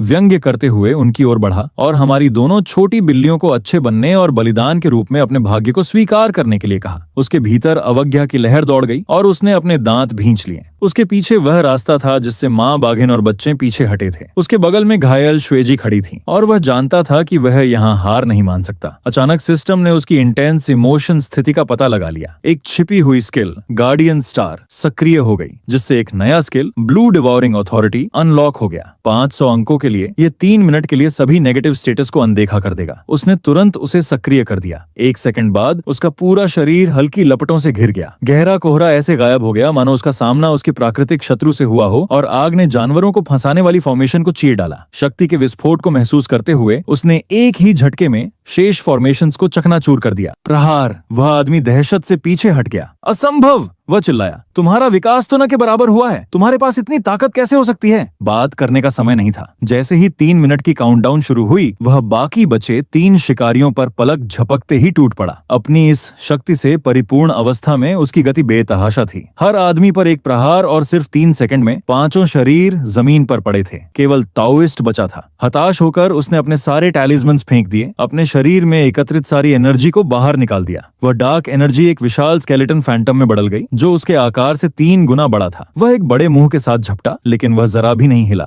एज़्योर, स्वॉलो और ब्लैक टाइगर से टकराई और परिणाम स्वरूप हुए एक्सप्लोजन ने आधी घाटी को समतल कर दिया। मलबा आसमान में उड़ गया। जैसे ही धूल छटी, हमने उसे वहां खून से लथपथ खड़ा देखा। फिर भी एज़्योर फ्लेम तेज जल रही थी। ताओइस्ट ढह गया। उसके सीने पर बना प्रतीक चकनाचूर हो गया और उसकी धुंधली होती आंखों के सामने उसका सिस्टम पैनल टुकड़ों में बिखर गया। वह आगे बढ़ा और अंतिम प्रहार से खतरे को समाप्त कर दिया। तुरंत ही सिस्टम की सूचनाएं बेतहाशा बजने लगी। एक एनिमी सिस्टम होल्डर को मारने पर उसे 5000 प्यूरिफिकेशन पॉइंट्स मिले, साथ ही एग्जीक्यूशन के लिए 2000 अंकों का बोनस भी। सिस्टम मॉल अब पूरी तरह से अनलॉक हो गया था, जिससे उसे 3 ट्रांसफॉर्मेशन पिल्स, एक ब्लड लाइन प्यूरिफिकेशन स्टोन और एक टेलीपोर्टेशन टैलिस्मन प्राप्त हुए। उसका लेवल सीधे लेवल 11 पर पहुंच गया। थकावट से चूर होकर वह जमीन पर गिर पड़ा और सांस लेने के लिए हांफने लगा। जैसे ही लड़ाई आखिरकार समाप्त हुई, एज़्योर फ्लेम्स धीरे धीरे बुझ गईं, जिससे उसे ऐसा महसूस हुआ जैसे उसकी हड्डियां टूट गई हों। मरम्मत शुरू करने में ही 800 पॉइंट्स खर्च हो गए। इस खर्च के बावजूद उसके पास अभी भी 6000 से अधिक अंक बचे थे, जो एक बड़ा लाभ था। श्वेजी उसके घावों की जांच करने के लिए उसके पास आई। उसका शरीर थोड़ा कांप रहा था और उसकी आंखों में डर साफ झलक रहा था। ठीक उसी समय जब वह गर्व से अपनी लूट गिनने की तैयारी कर रहा था, सिस्टम ने अचानक एक ऐसी सूचना दिखाई जो उसने पहले कभी नहीं देखी थी। Main quest updated, 9 headed hydra king awakening. एक एनवायरमेंटल लेवल थ्रेट मंडरा रहा है। अनुमानित काउंटडाउन 180 डेज। पूरा करने पर मिलने वाला पुरस्कार creation tiger gods blood line. Creation tiger gods blood line. क्या यही प्यूरिफिकेशन का अंतिम लक्ष्य नहीं था? श्वेजी आगे झुकी। देखते ही देखते उसका पूरा शरीर अकड़ गया और डर से उसकी पुतलियां सिकुड़ गईं। पिछले जन्म में 9 हेडेड हाइड्रा किंग ने ही उसे मारा था। हालांकि उस समय उसे सो रहा होना चाहिए था, लेकिन वह बुरी तरह घायल हो गया था। इतनी जल्दी वह कैसे जाग सकता है? उसकी आंखों में घबराहट देखकर उसका दिल बैठ गया। यह अच्छा संकेत नहीं था। अगर श्वेजी का पिछले जन्म वाला रूप भी इसे हरा नहीं सका और यह सिर्फ 6 महीने में जाग रहा था, तो वे गंभीर मुसीबत में थे। लेवल 11 पर वह सोच रहा था कि क्या वह उस राक्षस के दांतों के बीच की खाई को भी भर पाएगा। दूर आसमान में खून जैसी लाल बिजली चमकी। हवा में एक अजीब डरावना एहसास छा गया, मानो कोई एंशिएंट चीज हलचल मचा रही हो। ऐसा लग रहा था कि उनका समय खत्म हो रहा है और 180 दिन ज्यादा नहीं होते। चाहे वह समय लंबा लगे या छोटा, वह हर दिन विकास पॉइंट्स इकट्ठा करने के लिए जी जान से शिकार करता था। सिस्टम शॉप में बहुत सारे खजाने थे, लेकिन कीमतें बहुत डरावनी थीं। उस पंख वाले विंग आइटम की कीमत ही 50,000 पॉइंट्स थी। और उसके पास केवल 6000 पॉइंट्स थे। उसे जल्दी लेवल अप करने का कोई तरीका चाहिए था, लेकिन तभी श्वेजी ने उसे एक शानदार सरप्राइज दिया। उसे याद था कि उसके पिछले जीवन की कई स्पिरिचुअल वेन्स पूरे भूभाग में छिपी हुई थीं। इन स्पिरिचुअल वेन्स के पास के पेड़ पौधे और जानवर ऊर्जा से भरपूर थे। वह उसके पीछे पीछे पहली जगह पर गया जो पहाड़ की गहराई में छिपी एक गुफा थी। गुफा की दीवारें चमकती हुई काई से ढकी थीं और सिस्टम ने तुरंत एक आवाज दी, स्पिरिचुअल वेन डिटेक्टेड। विकास पॉइंट्स प्राप्त करने की गति 3 गुना बढ़ गई। वह बहुत खुश हुआ। तिगुनी गति से 50,000 अंकों का लक्ष्य अब केवल एक सपना नहीं था। सच कहूं तो ये वही मौका था जिसकी उसे सख्त जरूरत थी। हर दिन वह स्पिरिचुअल वेन के भीतर कल्टीवेशन करता और भोजन करता, जबकि श्वेजी अपनी विकास गति बढ़ाने के लिए अपनी तकनीकों का इस्तेमाल करती थी। केवल 1 महीने में उसका लेवल बढ़ गया। वह लेवल 11 से लेवल 15 पर पहुंच गया और श्वेजी लेवल 14 पर पहुंच गई। यहाँ तक कि माँ बाघिन और तीनों बच्चों का स्वास्थ्य भी तेजी से सुधर रहा था। माँ बाघिन का वह मूर्ख बच्चा वास्तव में सबसे पहले एक स्किल को अवेकन करने वाला था। अपने पंजों से एक विंड ब्लेड। बे मिंग और बे फैन भी पीछे नहीं थे। एक में आइस ब्रेथ अवेकन हुई, जबकि दूसरे के बाल सख्त हो गए। ऐसा लगता है कि उसने उन्हें जो औषधीय जड़ी बूटियां खिलाई थीं, वे व्यर्थ नहीं गईं। दूसरे महीने तक उसने सिस्टम शॉप का इस्तेमाल करना शुरू कर दिया। उसने 3 ट्रांसफॉर्मेशन पिल्स खरीदी, जिनमें से प्रत्येक की कीमत 1000 इवोल्यूशन पॉइंट्स थी। ये एक महंगा सौदा था, लेकिन जरूरी था। माँ बाघिन के गोली निगलने के बाद एक सुनहरी रोशनी ने उसके शरीर को घेर लिया। उसकी हड्डियां बदलने लगीं और उसके बाल झड़ने लगे। जैसे ही वह रूपांतरित होने लगी, वह लंबे काले बालों वाली और आंखों में मातृत्व की गर्माहट लिए एक सौम्य मिडिल एज की महिला बन गई। ये पहली बार था जब वह 2 पैरों पर चल रही थी। स्वाभाविक रूप से वह काफी लड़खड़ा गई, इसलिए उसने उसे चलने में मदद की। वह अपने हाथों को घूर रही थी और बुदबुदा रही थी कि आखिरकार उसे पता चल गया कि इंसान कैसे दिखते हैं। इसके बाद उसने ट्रांसफॉर्मेशन पिल्स बिंग और बाय फैन को दे दी। हम देखते हैं कि बाय मिंग एक नाजुक सुंदर युवती में बदल जाती है। उसके काले बाल थे और वह शांत इंट्रोवर्ट पर्सनालिटी की थी। दूसरी ओर बाय फैन एक मजबूत और एथलेटिक युवती बन गई। वह सुगठित मांसपेशियों वाली और सरल ईमानदारी स्वभाव की थी। अंत में उस मूर्ख बाय यू की गोली लेने की बारी आई। वह 2 चोटियों वाली और लगातार इधर उधर घूमती आंखों वाली एक चंचल शरारती लड़की में बदल गई। लेकिन श्वेजी को किसी गोली की जरूरत नहीं थी। उसने अपनी कल्टीवेशन के बल पर सफलता प्राप्त की। दिन ढलते ही उसके शरीर से सुनहरी रोशनी निकली और उसकी स्किन उतर गई, जिससे उसकी स्नो वाइट स्किन दिखाई दी। कमर तक पहुंचते चांदी जैसे बालों और एक शांत राजसी सुंदरता के साथ वह चांदनी में धरती पर उतरी किसी देवी की तरह खड़ी थी। वह इस दृश्य को देखकर पूरी तरह स्तब्ध रह गया। उसने उसे ठंडी निगाहों से देखा, ठीक वैसी ही निगाहों से जैसी बाघिन के रूप में होती थी, और उसने तुरंत नजरें हटा लीं। उसे आधा डर था कि कहीं वह उसे मार न दे, लेकिन उसके बाद के दिन और भी उथल पुथल भरे रहे। बाय यू लगातार उसे सवाल पूछती रहती थी। इस बीच बाय मिंग और बाय फैन घाटी में अपने स्किल्स का अभ्यास करते रहे और माँ बाघिन तीनों ट्रांसफॉर्म बच्चों की देखभाल में व्यस्त रहती।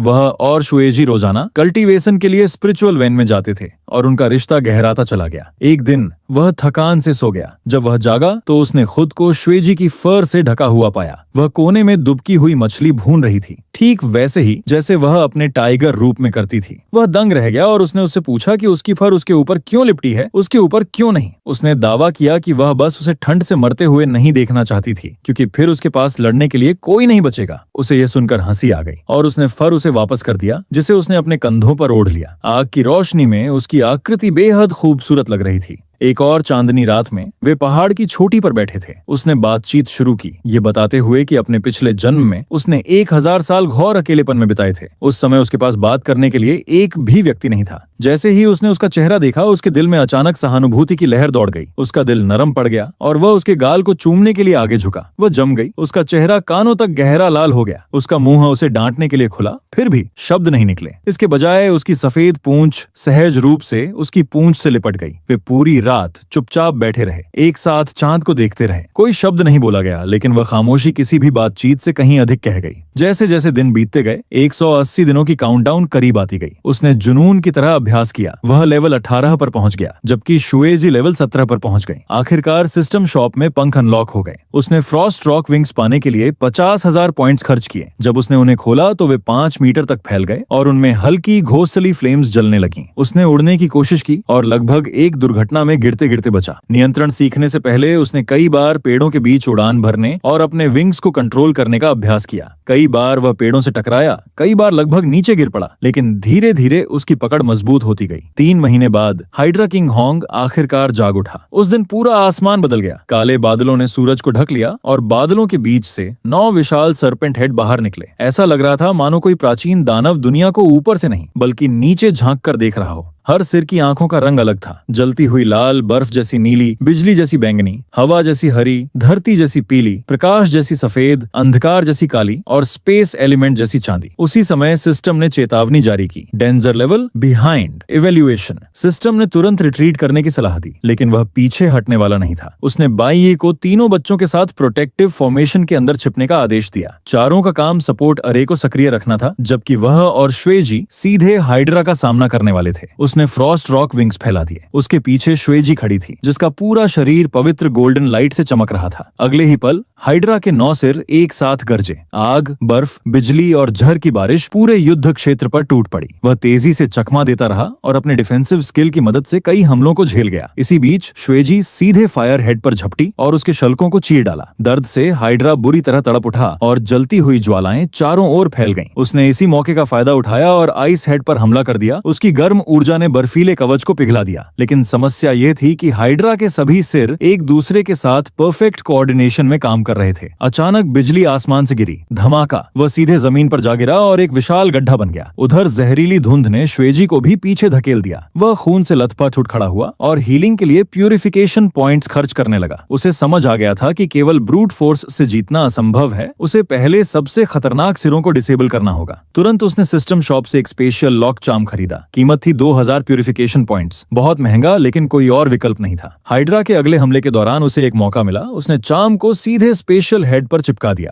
तुरंत सुनहरी जंजीरें प्रकट हुईं और स्पेस हेड को जकड़ लिया। उसकी टेलीपोर्टेशन एबिलिटी सील हो गई। शुएजी ने योजना तुरंत समझ ली और उसने अपनी अल्टीमेट टेक्निक सक्रिय कर दी। उसका पूरा शरीर एक विशाल सुनहरी किरण में बदल गया। उसकी ऑरा ने बाकी सिरों को दबा दिया और हाइड्रा की गति धीमी पड़ गई। नीचे सपोर्ट फॉर्मेशन भी सक्रिय हो चुका था। बाईयू के विंड ब्लेड्स बिजली वाले सिर पर टूट पड़े। बाईमिंग की फ्रॉस्ट ब्रेथ ने पॉइजन हेड को जमा दिया। बाई फैन की हार्डेंड बॉडी ने धरती तत्व के हमलों को रोक लिया और बाई पूरे फॉर्मेशन को शक्ति प्रदान कर रही थी। पहली बार पूरा परिवार एक साथ लड़ रहा था, लेकिन फिर भी हाइड्रा बेहद भयानक था। उसने अपनी पूरी ताकत छोड़ दी। फायर हेड ने छोटे सूरज जैसी गर्मी उगली, लाइट हेड ने शुद्ध ऊर्जा की चमकदार किरण छोड़ी और डार्क हेड ने ऐसा वर्म होल बनाया जो हर चीज को निगल सकता था। वह लाइट बीम की चपेट में आ गया। उसका आधा शरीर झुलस गया और खून बहने लगा। डार्कनेस वॉइड उसके खून को भी निगल रहा था। वह रेंगते हुए बाहर निकला। उसके पास अब केवल 500 पॉइंट्स बचे थे। हाइड्रा ने उसकी ओर देखकर उपहास किया। एक मामूली बिल्ली का बच्चा एक सिस्टम के भरोसे क्रिएशन लॉर्ड को चुनौती देने की हिम्मत करता है। वह मुस्कुराया। उसके खून से सने दांत चमक उठे। उसी समय सिस्टम की अंतिम नोटिफिकेशन सामने आई। Ultimate purification conditions completed. System ने पूछा, do you wish to purify the creation tiger god bloodline? एक चेतावनी भी थी कि अगर वह ऐसा करता है तो सिस्टम के सभी संसाधन समाप्त हो जाएंगे और फिर सिस्टम हमेशा के लिए गायब हो जाएगा। उसने बिना एक पल गंवाए कंफर्म दबा दिया। अगले ही क्षण उसका पूरा शरीर बदल गया। सफेद फर गोल्डन लाइट में बदल गया और गोल्डन बीम आसमान तक उठ गई। उसका आकार तेजी से बढ़ने लगा। उसके विंग्स 100 मीटर तक फैल गए और माथे पर एंशिएंट टाइगर गॉड का चिन्ह प्रकट हुआ। सिस्टम की अंतिम आवाज गूंजी, purification successful, current rank ascended of god level. पहली बार हाइड्रा के 9 सिरों में डर दिखाई दिया। उसने अपना विशाल पंजा उठाया एक ही वार और fire head, ice head, lightning head, तीनों सिर अलग हो गए। हाइड्रा दर्द से गरज उठा। बाकी 6 सिर अंतिम संघर्ष में उस पर टूट पड़े। उसी समय श्वेजी ने अपनी बची हुई सारी शक्ति उसे दे दी। वह गोल्डन लाइट में बदलकर उसके शरीर में समा गई। दोनों की शक्तियां एक हो गईं और आकाश को चीरती हुई एक सुनहरी किरण फूट पड़ी।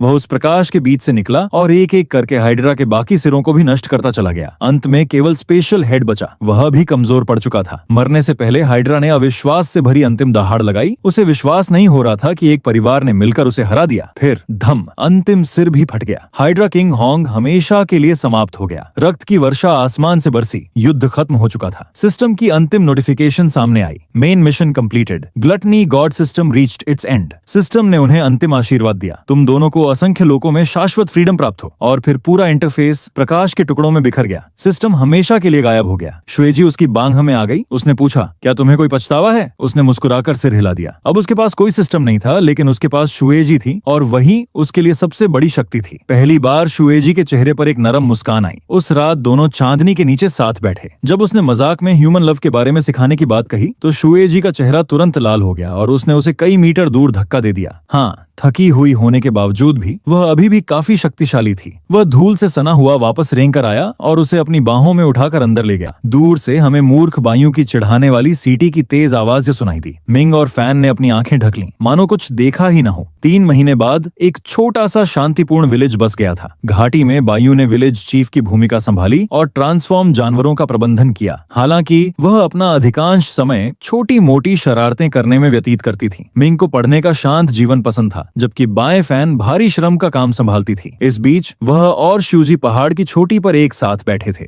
ढलते सूरज की रोशनी से उसके चांदी जैसे बाल सुनहरे रंग में चमक रहे थे, जिससे वह किसी सजीव चित्र जैसी लग रही थी। उसने उसकी ओर देखा और श्वेजी ने भी उसकी निगाहों में देखा। वे एक आरामदायक मौन में बैठे रहे, जो शब्दों से कहीं अधिक कह रहा था। शाम की हवा जंगल से बह रही थी, दूर से आती कुछ चीखों को अपने साथ ले जा रही थी। उस बदमाश ने शायद और भी शरारत की थी और उसने मुस्कुराते हुए बस अपना सिर हिलाया। श्वेजी ने अपना सिर उसके कंधे पर टिका दिया और वे आकाश को देखने लगे। एक कमजोर टाइगर कुछ से गॉड लेवल अस्तित्व बनने तक का सफर लंबा और खून खराबे से भरा था, लेकिन परिवार और साथी के साथ वह जानता था कि यह सब वर्थ इट था।